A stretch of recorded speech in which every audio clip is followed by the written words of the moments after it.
really appreciate you being here. Are you ready to explore momentum? Yeah. Yes. Great. Momentum at the intersection of change, innovation, and conflict. When I was preparing this presentation, I was trying to figure out a graphic to show that relationship. And I realized it's not an intersection at all. It's a rotary that goes both directions. Because you can't have one without the other two. So a conflict creates an innovation, the innovation creates a change, and the change creates a conflict. How do I get myself from point A to point B when there's a lot of traffic? So these electric scooters have been dropped in to a lot of cities. Now that's the innovation. The innovation is, how do we move people? So the innovation has created a lot of conflict in the terms of injuries and lawsuits. And again, and perhaps it was because the change wasn't well thought out.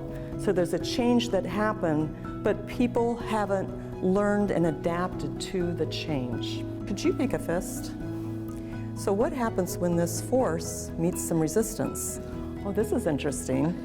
That is conflict. Yeah, get Diana in there too. Yeah. To make conflict functional, you need to push just right for the people involved. Now, what does that mean, just right? Well, that's when you've got to really know who you're dealing with. And the intention is to engage for positive outcome. All right, perfect. Who's got the advantage here? Bob does, doesn't he?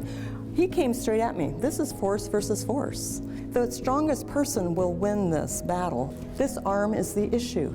It's that email you wrote. It's that tone in your voice. It's the budget.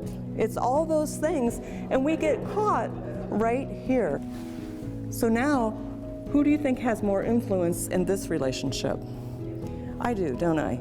Yeah, so all I did was spiral in. And so I didn't get into the resistance piece. So now I can influence his movement, because the truth is, the more I try to control him, the more resistance I create. Just open your hand and one of you go like this and explore, what does that feel like?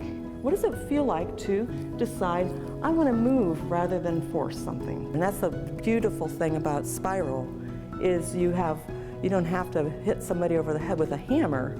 You spiral and you actually get a better result. You know, momentum, why else do we want to explore it? Because it's fun and expansive.